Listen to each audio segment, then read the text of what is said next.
Hai semuanya, ketemu lagi di pelajaran fisika secara daring pada hari ini. Jadi, nonton video pembelajaran ini sampai selesai tanpa di-skip ya. Selamat belajar. Pembahasan pertama yaitu mengenai tegangan permukaan zat cair.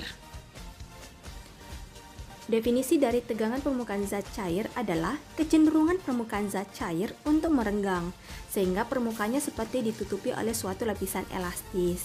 Contohnya itu adalah serangga atau laba-laba yang lagi mengapung di atas permukaan air. Kenapa? Akibat itu terjadi karena adanya peristiwa tegangan permukaan di mana laba-laba itu memiliki massa jenis lebih besar daripada massa jenis zat cair. Sehingga persamaannya kita bisa tuliskan gamma sama dengan F per D atau F per 2L, di mana keterangannya bisa dilihat F sama dengan gaya tegangan permukaan satuannya Newton, D panjang permukaan satuannya meter, L panjang kawat satuannya meter, gamma itu adalah tegangan permukaan satuannya adalah kilogram per sekon pangkat 2. Seperti itu. Perlu diingat bahwa tegangan permukaan terjadi karena adanya gaya tarik-menarik antar partikel sejenis atau disebut juga sebagai koesi. Jadi koesi itu adalah gaya tarik-menarik antar partikel sejenis, sedangkan adesi itu adalah gaya tarik-menarik partikel tidak sejenis. Adesi itu mengakibatkan dua zat saling melengket bila dicampurkan. Nah, kita bahas dulu contoh dalam kehidupan sehari mengenai kohesi. Jadi ada air nih diisi full. Nah, di atas permukaannya itu bisa dilihat ya pada gambar tersebut dia berbentuk apa? Berbentuk meniskus cembung. Jadi bisa dilihat ya pada lingkaran biru tersebut bentuknya adalah cembung. Contohnya lagi dalam kehidupan sehari misalnya daun talas yang dihujani dengan air hujan. Airnya tuh tersebut bentuknya seperti apa? Bola.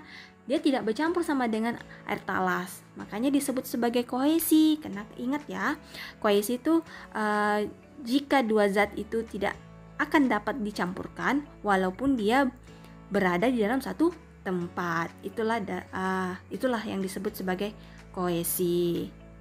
Terus contoh kehidupan sehari-hari untuk adesi, misalnya kopi sama susu dicampurkan. Apa yang terjadi? Jadi dua zat itu akan melengket apabila dicampurkan. Terus apalagi? Yaitu tinta yang dijatuhkan di atas kertas. Apa yang terjadi pada tinta tersebut? Pasti tinta tersebut akan bercampur sama kertas kan? Nah, itulah yang disebut sebagai adesi. Ingat ya, jadi dia mengakibatkan dua zat yang saling melengket bila dicampurkan. Nah, disitu bisa dilihat pada gambar yang dilingkari biru itu bentuknya apa? Meniskus cekung. Bisa dilihat ya bentuknya cekung. Itulah contoh dari adesi.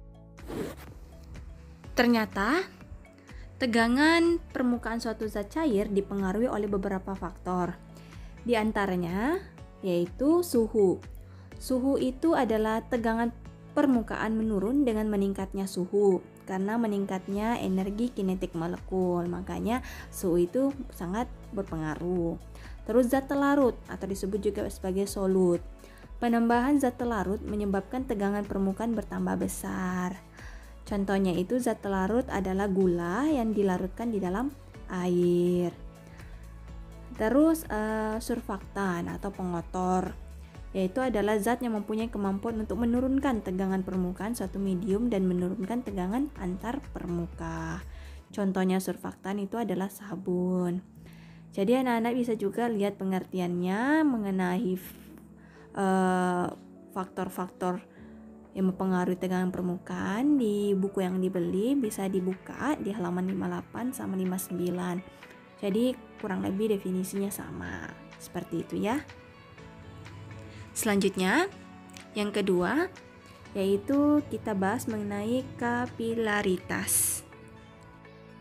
Definisi dari kapilaritas adalah peristiwa naiknya zat cair melalui pipa kapiler atau pipa sempit. Kapilaritas dipengaruhi oleh adanya koesi dan adesi antara zat cair dan pipa kapiler. Contohnya itu di dalam kehidupan sehari-hari, peristiwa kapilaritas adalah air yang bisa meresap melalui kain, atau kalau bukan kain bisa juga menggunakan tisu. Terus contoh kedua ada namanya air yang meresap melalui tembok.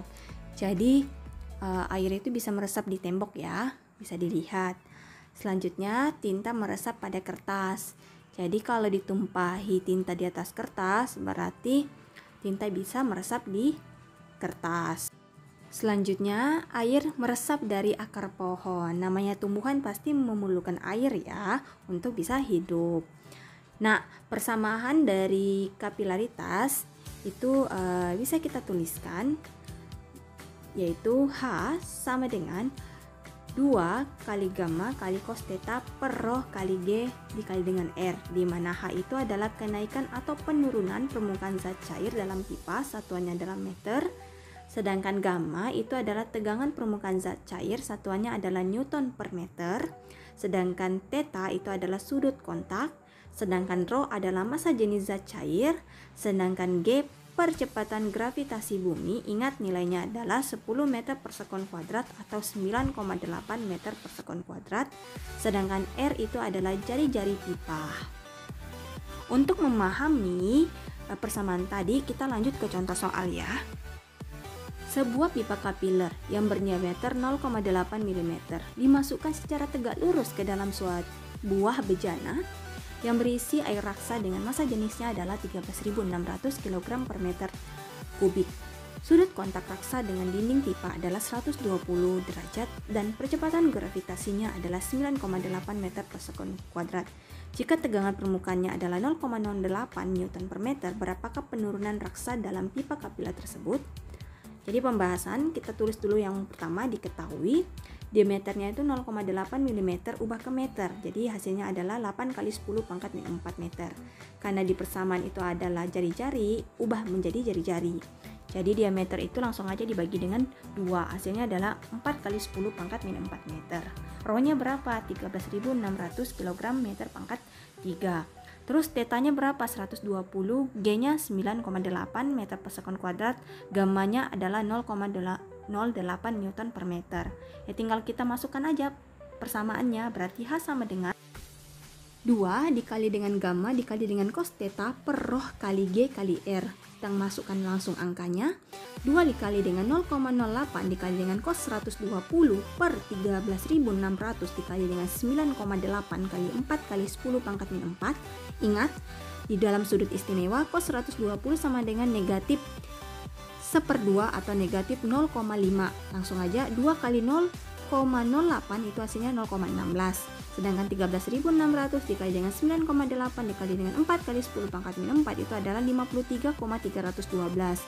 Berarti 0,16 dikali dengan negatif 0,5 itu hasilnya negatif 0,06 per 53,312. Jadi hasilnya itu adalah negatif 1,5 kali 10 pangkat min 3 meter. Nah, kalau negatif itu artinya adalah penurunan. Seperti itu ya. Materi terakhir yang kita bahas mengenai viskositas.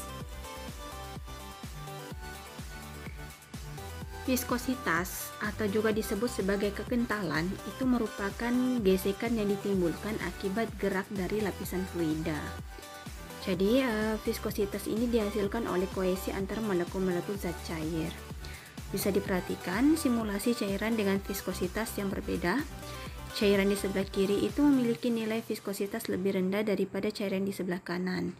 Karena bisa dilihat ya, kalau yang di sebelah kiri itu airnya encer, sedangkan kalau yang sebelah kanan airnya itu kental. Makanya yang sebelah kiri lebih rendah viskositasnya daripada sebelah kanan. Nah, dalam kehidupan sehari-hari, viskositas lebih dikenal sebagai ukuran kekentalan suatu fluida. Fluida yang mengalami viskositas disebut sebagai fluida sejati. Cirinya adalah dapat dimanfaatkan mengalami gesekan saat mengalir, alirannya turbulen. Artinya itu adalah gerakan fluida yang ditandai dengan perubahan kekacauan dalam tekanan dan kecepatan aliran. Contohnya di air terjun. Pada ujungnya itu mengalami turbulen. Jadi jika sebuah benda yang bergerak dalam suatu fluida yang kental, itu bisa kita tulis persamaannya Fs sama dengan 6 kali Pi dikali eta dikali dengan R dikali dengan V. Bisa dilihat keterangannya ya. Terus, jika sebuah benda dijatuhkan bebas dalam fluida kental, bisa dilihat pada gambar. kita bisa tulis persamaannya, yaitu VT sama dengan 2 kali R kuadrat dikali dengan G per 9 kali eta per rho B dikurangi rho F, di mana VT itu adalah kecepatan terminal, satuannya adalah meter per sekon, R itu adalah jari-jari bola, satuannya adalah meter, gravitasi bumi, satuannya adalah meter per sekon kuadrat, eta adalah koefisien viskositas, satuannya kilogram kali meter kali sekon atau P kali S, sedangkan rho B adalah massa jenis benda, satuannya adalah kilogram per meter pangkat 3, dan massa jenis fluida adalah satuannya adalah kilogram per meter pangkat 3. Jadi bisa dilihat ya persamaannya. Untuk memahami persamaan-persamaan tadi, kita lanjut ke dalam contoh soal. Berapakah kecepatan maksimum dari titik air hujan yang berjari-jari 0,5 mm yang jatuh di udara, di mana rho udaranya adalah 1,29 kg per meter pangkat 3 dengan koefisien viskositasnya adalah 1,8 kali 10 pangkat min 5 kg per meter sekon dan G 9,8 meter per sekon kuadrat. Pembahasan. Ya, langsung aja diketahui R sama dengan 0,5 mm, ubah ke meter, hasilnya 5 kali 10 pangkat min 4. Eta sama dengan 1,8 kali 10 pangkat min 5 kg per meter sekon. Rho fluida itu sama dengan rho udara, yaitu 1,29 kg per meter pangkat 3. Rho benda itu sama dengan rho air, jadi karena di soal tidak ada rho air, ingat rho air itu nilainya adalah 1000 kg per meter pangkat 3. Dan G-nya itu adalah 9,8 meter per sekon pangkat 2. Ya, langsung aja yang ditanyakan itu adalah V, kecepatannya. Langsung jawab. VT sama dengan 2 kali R kuadrat dikali dengan G per 9 kali eta dalam kurung rho B dikurangi rho F. Langsung aja masukkan nilainya. Berarti 2 dikali dengan 5 kali 10 pangkat min 4 kuadrat dikali dengan 9,8 per 9 kali 1,8 kali 10 pangkat min 5. Jadi 5 kali 10 pangkat min 4 kuadrat itu hasilnya 25 kali 10 pangkat min 8. Jadi langsung aja 2 dikali 25 kali 10 pangkat min 8 dikali dengan 9,8 dibagi dengan 9 dikali dengan 1,8 kali 10 pangkat min 5 hasilnya adalah 19,2 kali 10 pangkat min 5. Terus 1000 dikurangi dengan 1,29 hasilnya 998,71. Langsung aja 2 kali 25 kali 10 pangkat min 8 dikali dengan 9,8 dibagi dengan 19,2 kali 10 pangkat min 5 itu hasilnya adalah 30,25 kali 10 pangkat min 3. Langsung dikali aja dengan 998,71. Berarti hasilnya itu adalah VT sama dengan 30,21 meter per sekon. Ya, itulah tadi video pembelajaran pada pertemuan hari ini. Jika masih ada yang kurang dimengerti, bisa ditanyakan dengan cara di SS dan ditandai bagian mana yang masih kurang dimengerti. Terima kasih telah menonton video ini sampai selesai tanpa di skip. Sampai ketemu di pertemuan selanjutnya. Bye.